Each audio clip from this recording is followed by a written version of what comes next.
ओम श्री परमात्मने नमः। श्री गीतेचे महात्म्य।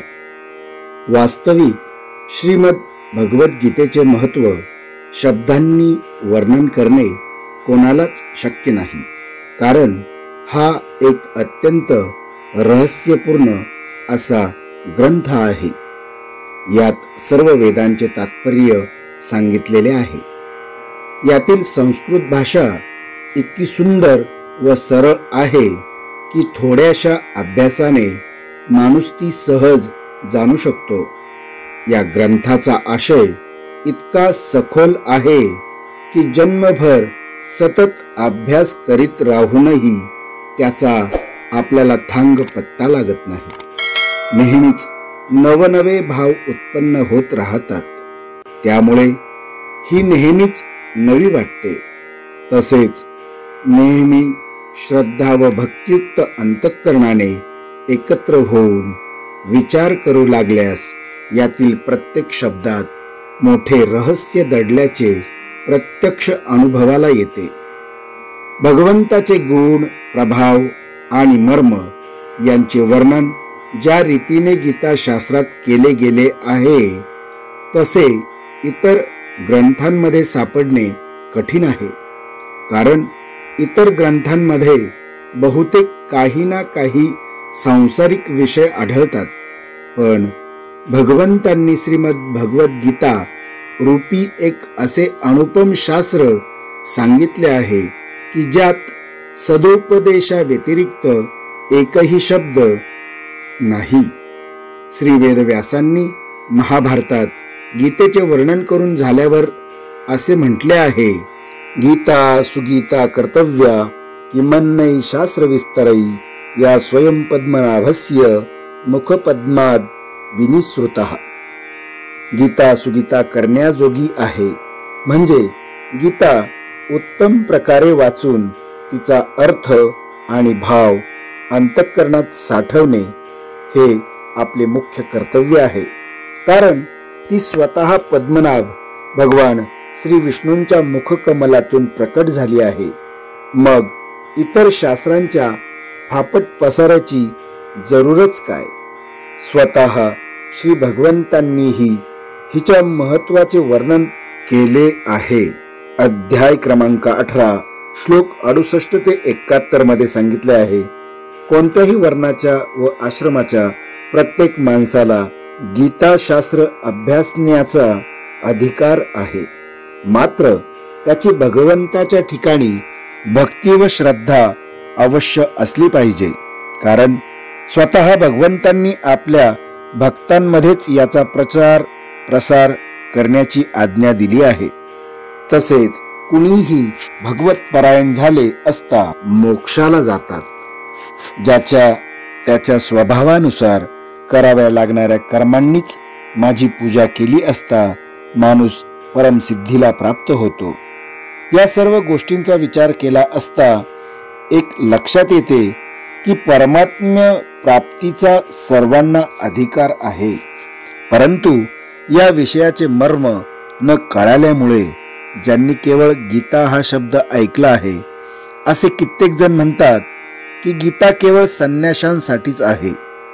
ते आपल्या मुलांनाही गीता या भीतीने शिकवत नाहीत की कदाचित गीता ऐकून आपला मुलगा घर सोडून संन्याशी होईल, परंतु त्यांनी असा विचार केला पाहिजे की मोहामुळे क्षात्र धर्म सोडून भिक्षा मागून उदरनिर्वाह करायला तयार झालेल्या अर्जुनाने ज्या अत्यंत रहस्यमय गीतेच्या उपदेशामुळेच जन्मभर गृहस्थाश्रमात राहून आपल्या कर्तव्यांचे पालन केले, त्या शास्त्राचा असा उलटा परिणाम कसा होऊ शकेल?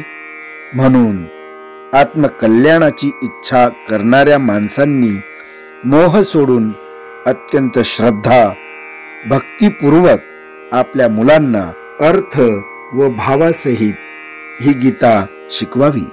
तसेच स्वतःही हिचे पठण व मनन करून श्री भगवंताच्या आज्ञेनुसार साधना करण्यात तत्पर व्हावे, कारण अत्यंत दुर्मिळ असा मनुष्यदेह मिळाला असता आपल्या अमोल वेळातील एक क्षण देखील दुःखदायक विनाशी भोग भोगण्यात घालवण्यात योग्य नाही. गीतेचा मुख्य विषय जो आहे तो असा आहे की गीतेमध्ये भगवंतांनी आपल्या प्राप्तीचे मुख्य 2 मार्ग सांगितले आहे. एक सांख्ययोग व दुसरा कर्मयोग. सांख्ययोग म्हणजे सर्व पदार्थ मृगजळासारखे आहे किंवा स्वप्नसृष्टीसारखे मायामय आहेत.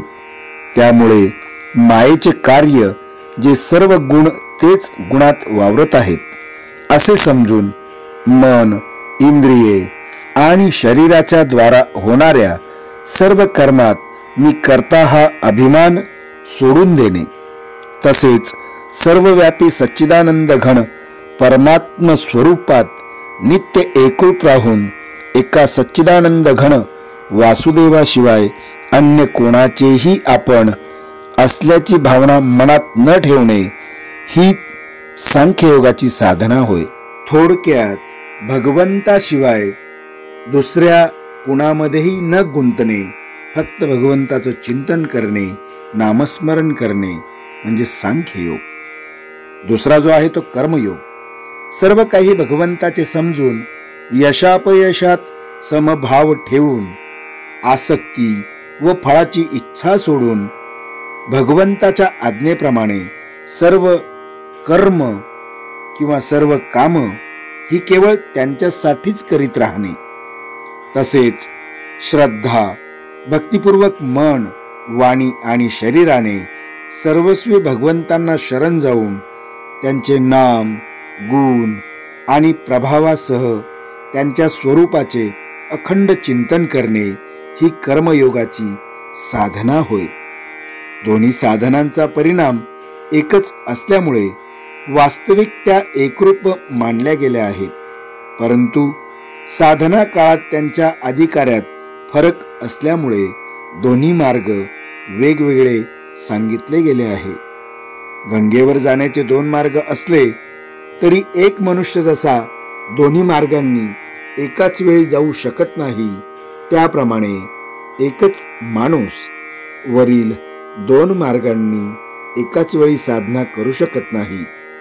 वरील साधनांपैकी कर्मयोगाची साधना संन्यासाश्रमात करता येणार नाही, कारण संन्यासाश्रमात कर्मांच्या जो काही स्वरूपता त्याग करायला सांगितला आहे आणि सांख्ययोगाची साधना सर्व आश्रमात करता येण्यासारखी आहे.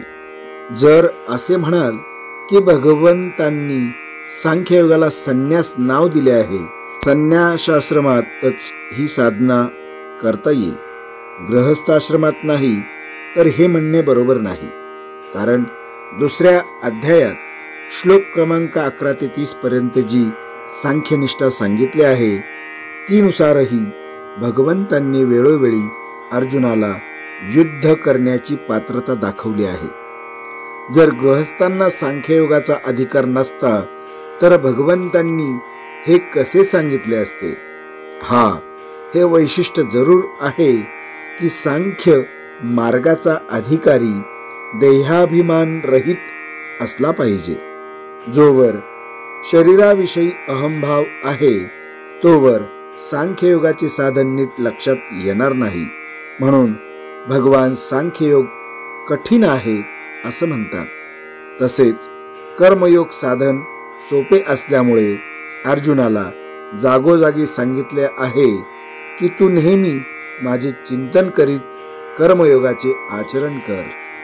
थोडक्यात वर्क इज वर्शिप असे सांगितले आहे, कारण भगवंत म्हणतात की नुसतं कर्म करत बसला तर बैल बनशील आणि नुसतं नामस्मरण करत बसला तर मूर्ख बनशील. म्हणून कर्म करत जायचं आणि भगवंताचं नामस्मरणही करत जायचं, जेणेकरून आपलं जीवन भगवंताच्या चरणी अर्पण होईल. मंडळी, आता आपण आजच्या व्हिडिओमध्ये थांबणार आहोत. पुन्हा भेटू. तोपर्यंत शुभम भवतु. श्रीकृष्णार्पणमस्तु.